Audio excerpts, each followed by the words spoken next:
So now we're going to work through some study guide problems. So here we are on page 4 of the study guide.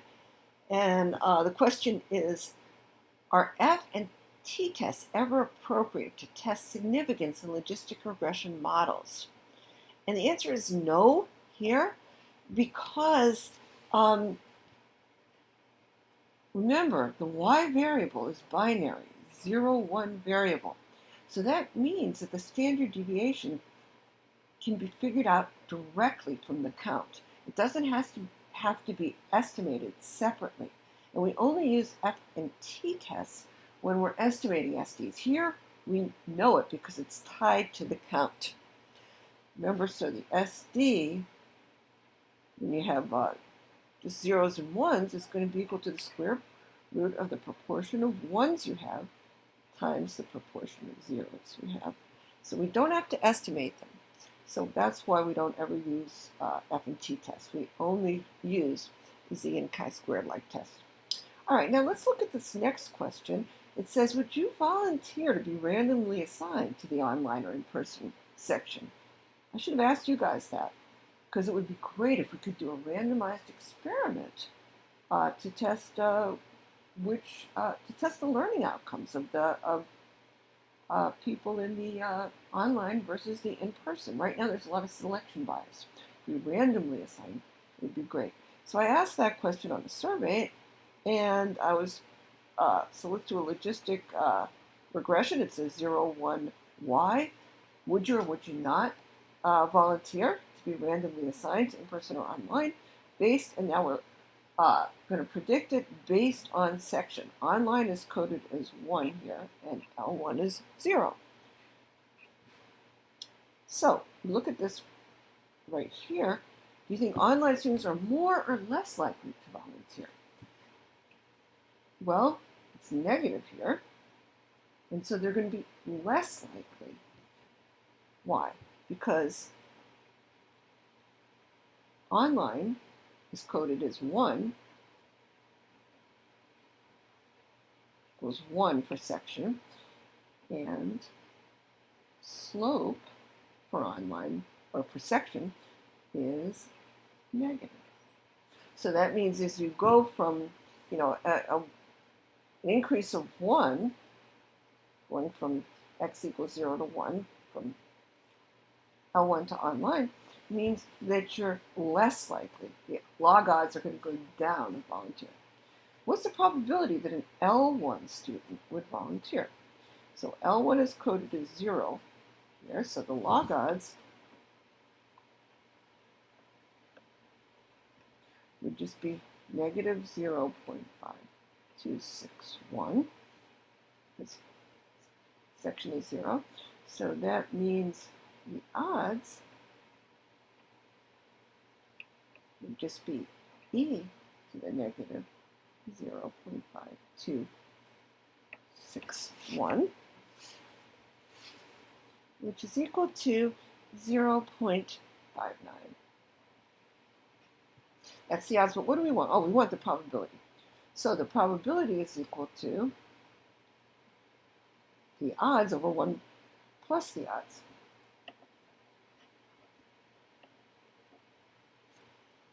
And that is equal to 0.37. So that's what we'll put in there. That's the probability. Now, what's the probability an online student would volunteer? We'll do exactly the same thing, except now online has a section of 1.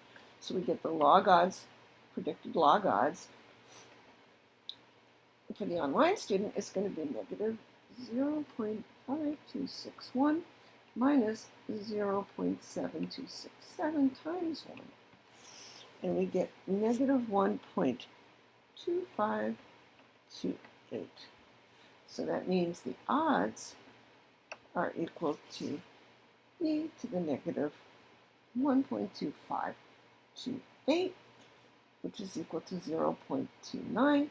So that means that the probability then, is equal to 0.29 over 1.29. That's about 22%. So that's about a 22% chance that the online student would volunteer versus a 36% 7 here. So what's the odds ratio? The odds ratio is the ratio of their odds, but we can just say it's e to the slope for odds, for a slope for section. So that's e to the negative 0.7267, which is 0.48.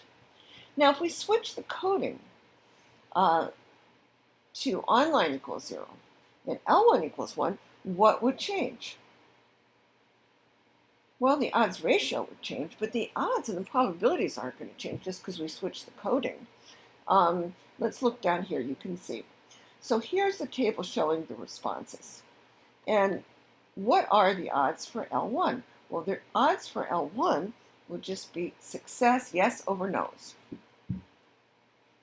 Success over failure, you can look at it that way, or P over 1 minus P. So it's 26 over 44. And that, 26 over 44, that's for L1. That should be equal to 0.59, right there, L1. And the odds for the online is going to be what? 24 over 84. And that should be equal to 0.29 approximately, within rounding error. So these aren't going to change. These don't, there's no coding here. What changes is the odds ratio, because the odds, should you get the same odds ratio as in D above? Yes, you should. And you could just see the ratio of the odds, yes.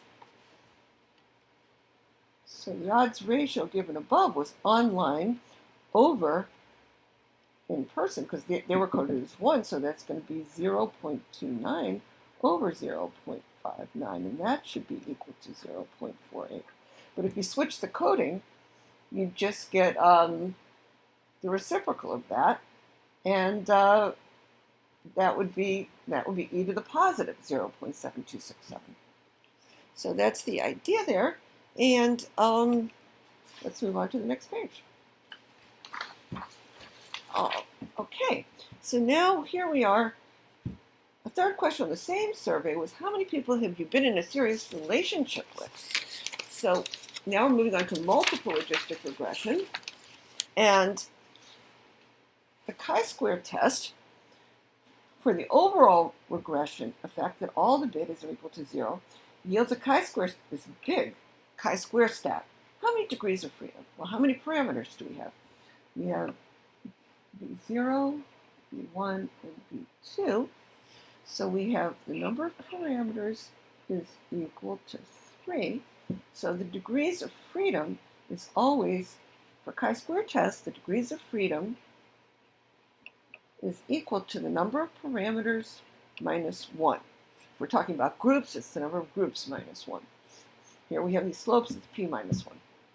Number of parameters minus 1, which is equal to 3 minus 1, so we have 2 degrees of freedom right here. Now they say the p-value is less than 0.1%. What does that mean? P-value assumes the null is true. It's the probability when the null, it's the probability distribution of the statistic chi-squared when the null is true. So when the null is true, the probability that we would get a chi-square statistic over, or more extreme, as extreme or more extreme, if the null is true, is less than 0.1%. And I'm not surprised, because look at this giant chi-square. Remember, the mean of the chi-square distribution when the null is true is its degrees of freedom, so we'd expect to see 2 when the null is true, and we see 26, that's far out there. The relationship slope has a standard error equal, this is its standard error, to test the null, that it's equal to 0 against the alternative that it's not equal to 0, this two-sided alternative, compute the z-stat. Well, the z is just going to be equal to, so we're testing this relationship slope, and that says that the more relationships you have, the more likely you are to volunteer. So this is z equal to is always the observed slope minus our expected slope, right, under the null, over the standard error. So here's our observed slope is right here, 0.64. Expected under the null is 0 over our standard error, which is just this, 0.14. And we get this huge Z. Now, since the probability, a 95, okay, so this probability is less than 5%. So what does that mean? A 95% confidence interval for the relationship would what? Remember how this looks. Okay, so 95% confidence interval looks like that. And here is 0. That's what we'd expect as a Z. We'd expect 0. Now, if we're 95% confidence interval, 95% in the middle, so we have 2.5% here and 2.5% there.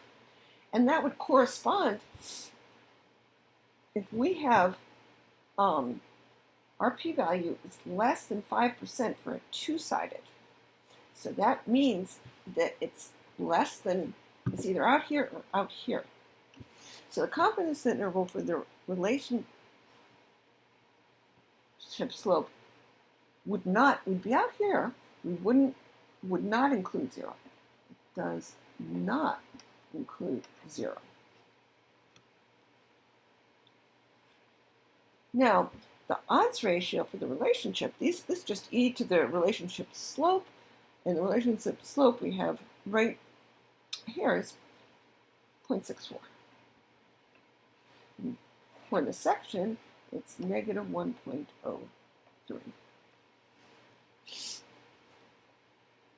Notice it changed when we added relationships because these two are correlated. And so this is 1.9 and this is 0.36. So that means that comparing, look what multiple regression always controls for all the other variables in the model. So that means that if you compare two people in the same section, keeping the section constant, that means the person with, for each extra relationship, the odds will go up by a multiplicative factor of 0.36, e to the slope. So if you do it for two relationships, it will be e to the 0.64. This one is for, we're looking at relationships here, two more relationships. 0.64 times e to the 0.64. And that is equal to 3.6. All right. Now comparing an L1 student with 4 relationships. Now we're comparing two different students. One, they're different in sections and different in relationships. So the 2 more relationships will make the odds go up. This is for the first relationship, and that's for the second relationship, 2 more relationships. But now we're comparing an online student. So online students are more likely, no, to an online student. Okay, an L1 student has more relationships. So the L1 student goes up, and the L1 student, we're comparing the L1 to the online. So the L1, e to the, is it going to be positive or negative here? It will be positive because the L1 is going to, student is going to have, being an L1 means you're more likely to have relationships. This is coding for online, but if you're an L1, you're going to be more likely to. So you want to multiply, you want to have a positive slope there. So you get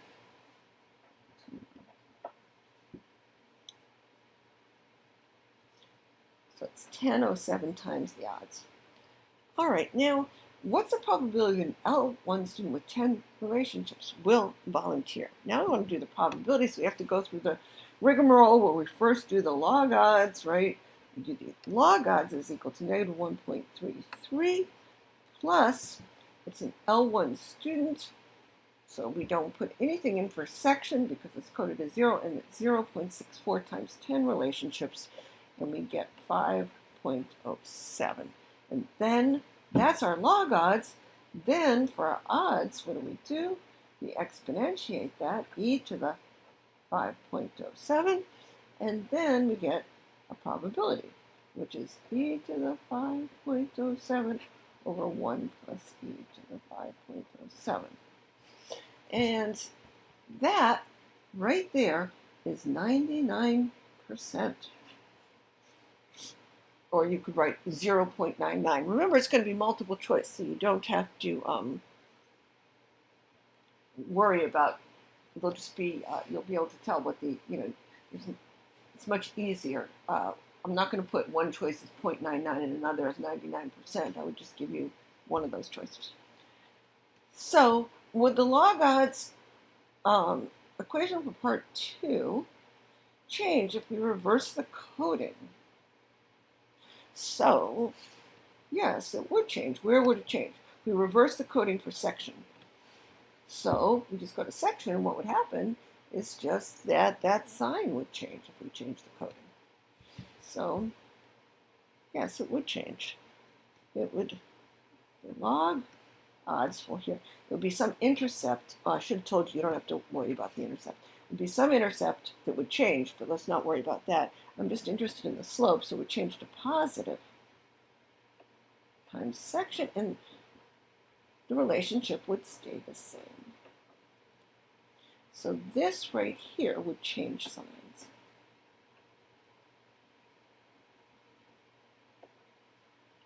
You don't need to find the intercept. I'll make it clear you don't on the actual exam. So let's go to the next page. And what are we doing here? I think we already did a problem just very similar to this, so we can skip this one. And now let's go to the rank tests. So the first rank test that we're going to look at is this Wilcoxon Mann-Whitney, which is the non-parametric equivalent of the two-sample t-test. And in this case, it looks like we don't have normal distribution, so it's a good idea to do it. So we change all these values to ranks, and so we have n equals 4 and n equals 4 here. So we're going to have numbers between 1 to 8. So here's the smallest number, then the second, third, fourth, fifth, then sixth, seventh, and eighth. Okay, so there's our numbers, and to get the rank sum, we just add these ranks up. So for the drug group, it's 1 plus 6 plus 7 plus 8, which is 22. And for the placebo group, it's 2 plus 3 plus 4 plus 5, which is 18. No, that's not 18, that's 14. 9 and 5, 14. So, now what should the total be? I got 36 here. What should it be? Remember, the total should be n times n plus 1 over 2. So in this case, that's what? N is 8 times 9 over 2, which is 36. And we got 36, which checks. 22 plus 14 is 36. Now, what would we expect to get? Remember that basically, this is like n times the average. N plus 1 over 2 is the average. So here, for each one, we'll take its sample size times n plus 1 divided by 2. That looks terrible. So the expected rank sum is your sample size times n plus 1 over 2. So in this case, it's 4. times n plus 1 is 9 over 2, and that is 18. And it's the same because they have the same sample sizes. 4 times 9 over 2, that's also 18, and here they sum to 36. Now, another way to check is that these, 22 minus 18 is 4, and 14 minus 18 is negative 4, and they should sum to 0. So let's look at this. And the sample sizes are too small to really use the normal approximation, but let's just do it anyway for the purpose of this exam. So you can see, just go ahead and use the normal approximation. I just want to make sure you know how to use it. So we're going to test that the drug works no better than the placebo in any segment of the population. And here, it's a one-sided test. We're saying the drug works better than the placebo for some segments of the population. So it's our usual z would be the observed minus the expected over, but it's rank sum. So it's the observed rank sum. And we're going to do it for the drug group.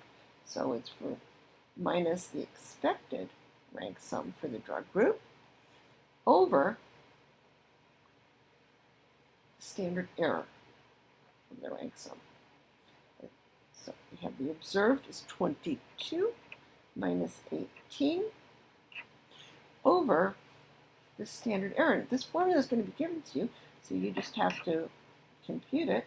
The two sample sizes are the same here, and n plus 1 is 9, and this is over 12. And that turns out to be the square root of 12. So you can put, which is equal to approximately 3.46. So over 3.46 here. Probably you should have just put the square root of 12. You don't want a lot of rounding error, but again, it's multiple choice, so you're not going to run into trouble. I'm not going to give you answers that are very close to each other. And this is 1.15. That's your z-score. So let's mark it on this curve here, on the normal curve. And as a z-score, we have the usual axis here.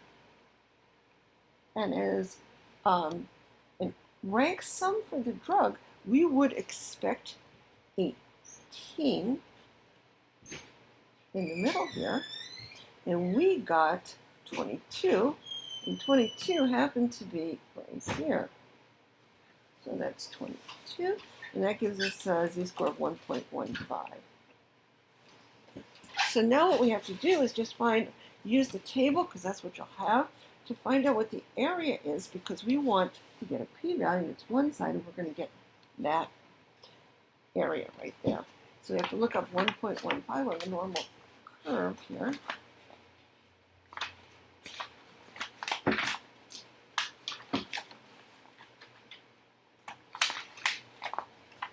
I don't have it there, but I looked it up before, and it's 75% between 1.15 and negative 1.15. is 74.99 on your table. I remember it's 75%, so each side would be 25% for the two of them, so this right here is going to be 12.5%. So P is equal to 100 minus 75 over 2. That's your answer. And now, what do you conclude? Well, we conclude what? That we're not going to reject the null at certainly at 5%, and so we cannot reject the null. It's plausible the drug works no better than a placebo. We assume that, and we don't have enough evidence to reject that. So let's move on to the next problem. And now we're going to look at the U statistic here. So now we're going to do the same exact example using the U statistic. So for the drug group, the U statistic, we look at each number and see how many it's larger than, how many it outscores. So for 0, it's the lowest. It doesn't outscore anybody. 10 outscores 1, 2, 3, all 4. 11 is bigger than all 4 numbers here, and so is 40. So that's our U counts for the drug group. Now, how about for the placebo group? Well, for each one of these, the only one they outscore in the drug group is 0. So they each have a U count of 1. So we add all those up. 3 4s are 12. That's the U statistic for the drug, and here it's 4. So now the sum of two group U's must equal what? It must be N1 times N2.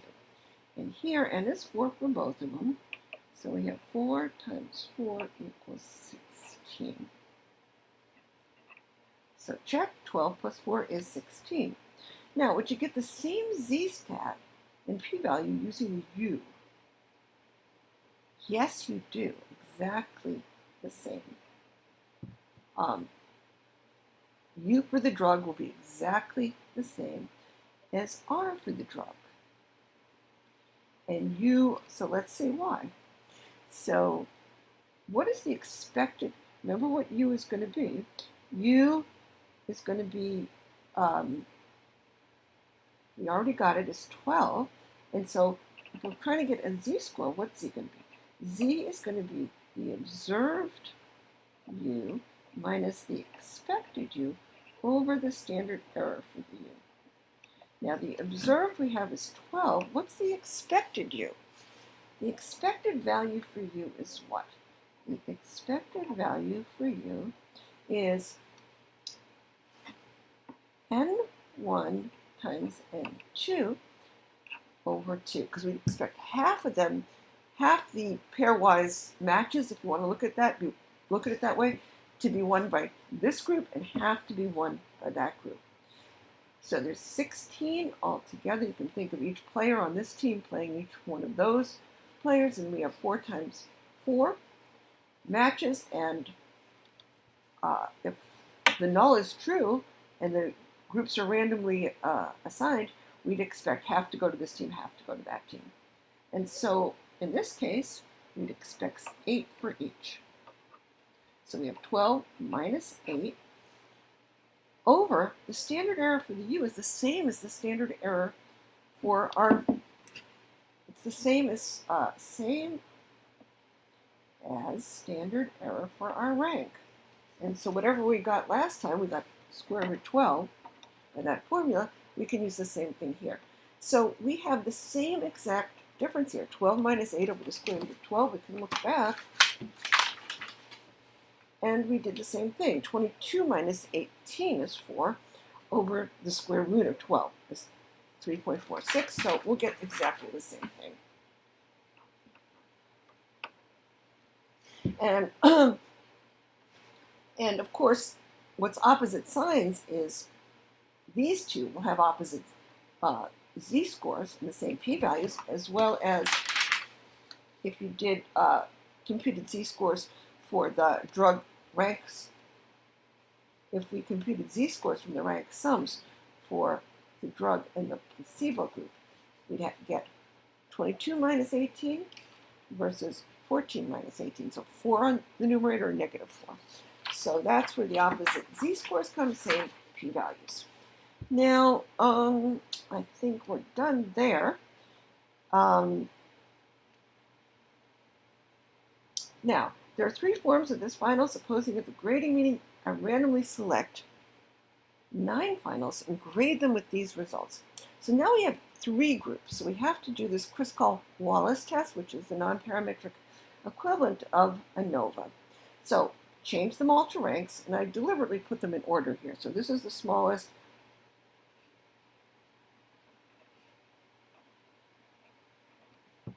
So the lowest group, this Form A had all the lowest scores, Form C had all the highest, and Form B was right in the middle. So that would be worrisome. That's like the biggest, if you randomly assign to 3 groups, that would be the, give you the smallest p-value. And I want them all to be the same, so I'd be worried if I saw these differences. Because the null hypothesis here is no difference in difficulty of the exam in the population for any segment. We just happen to observe differences in our sample due to chance variation. And the alternative is at least one of the exams is different difficulty in the population. So we compute these rank sums, 1 plus 2 plus 3 4 plus 5 plus 6, and 7 plus 8 plus 9.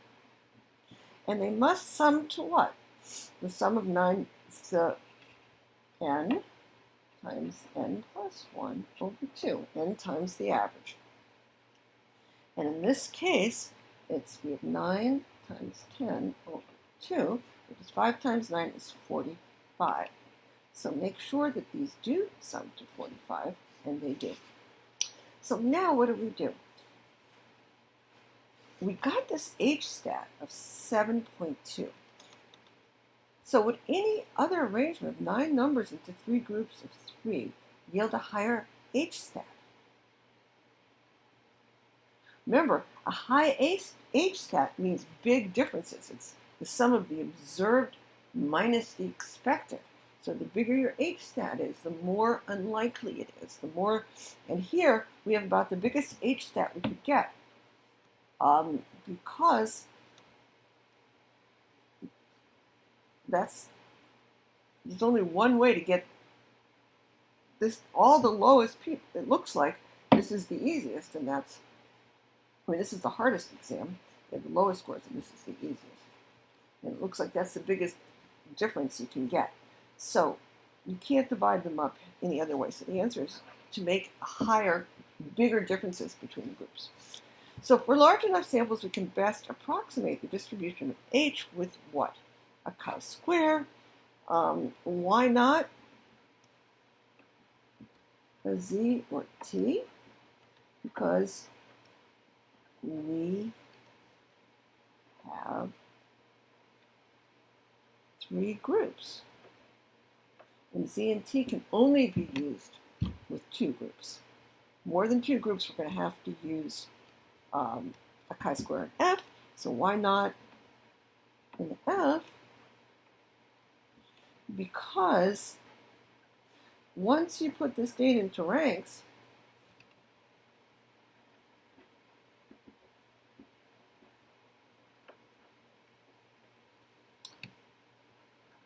we know the SDs. We have them. And we know the SDs of the population because they're just numbers between, we're assuming they're numbers between 1 and, there's 1 and 8 here. So an F and T are only used when we have to F and T are only used to estimate when we have to estimate.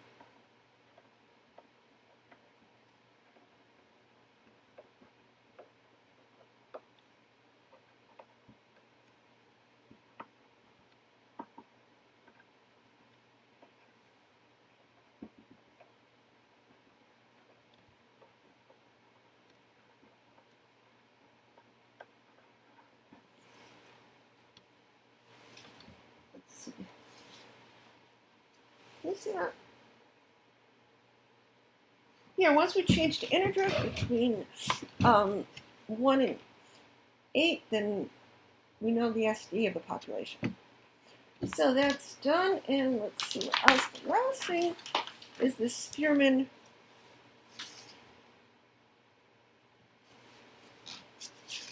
rank correlation coefficient. But before I move on, I just want to tell you that you should really look over the problems in your homework as well on this H statistic here, because you should know how to, it will be given to you, the H, but you need to know how to calculate it from the formula. So this is a pretty easy example. You should look at other examples and look at your homework problems for that. Okay, so now here we are, and the problems on log kappa, on the non-parametrics. So here, let's see, if we decide to do a non-parametric test and use the Spearman correlation coefficient to test the null hypothesis that the population correlation is 0, then the appropriate test statistic for small samples for all of these are exact probability distributions for all the ranked tests with small samples, we can compute exact probability distributions. We can compute tables of those just by doing all possible permutations. And then if you have larger samples, you can approximate this with a z-test, because you just have x and y. You just have one correlation coefficient, and that would be a z-test. I mean, just a bivariate data, just an x and a y, so you'll get a z-test. And never the t or the f. Now look at the three data sets below. For which data set is the correlation coefficient not equal to the rank Spearman correlation, a regular correlation? Okay, so a regular correlation is when is just taking the correlation of these x's and y's in these data sets from these values without converting them to ranks. And the Spearman is once you convert the data to ranks. So let's convert all of this data to ranks and see what we get. So if we convert this to rank, what do we have? We have 1. Well, there are already 2, 3, and 4. They're already in order. 1, 2, the x's. Now are the y's also? What's the lowest y? The 2. The 4 is the second lowest y. So this is a 3. And this is a 4. So the R Spearman is a perfect correlation. Now, how about the next one? Well, let's convert the x's first. So you have, that's the biggest. Third one, that's the second one. And the smallest is -3. So we want to fill those in now. And here, what do we have? Here we have the biggest, here we have the next biggest, and here we have the smallest. So this also has a rank Spearman of 1. And the last one, let's see, the x's, smallest, these are in order, 1, 8, and 103. So those change to 1, 2, and 3. And what do the y's change to? 1, 2, and 3 once they're in ranks. So all of these have the same correlation of 1. Now, which one of these, before we change them to ranks, do any of these? Let's look at data set 1. So data set 1. Can you see that the relation between that is just y equals 2x? If not, you could just graph the points. You could just graph them. We have 1, 2, 3, and 4. 1, 2, 3, and 4. And here we have 2, 1, 2, 3, 4, 5, 6, 7, 8. So we have 1, 2, 2, 4, 3, 6, and 4, 8. You can see it's a line. All right, so that goes through the origin. So now the next one is data set 2. So that means R equals 1. And here for data set 2, some of you could see that equals y is equal to x plus 6. And if you couldn't, you could graph that one. So what do we have there? We have -1, -2, and -3. Sorry, -1, -2, and -3. And what do we have on our y-axis? 3, 4, and 5. So 1, 2, 3, 4, and 5. And we have -1, 5, -2, 4, and -3, 3. So this is also R equal to 1. But look at data set 3. It just stands out. And if it was a multiple choice, you'd see this clearly couldn't be a line. Look at that. So, so that's your answer. It would be very easy if it was multiple choice. If you graph that, it's clearly not a line. Okay, so that's it for the study guide. Bye.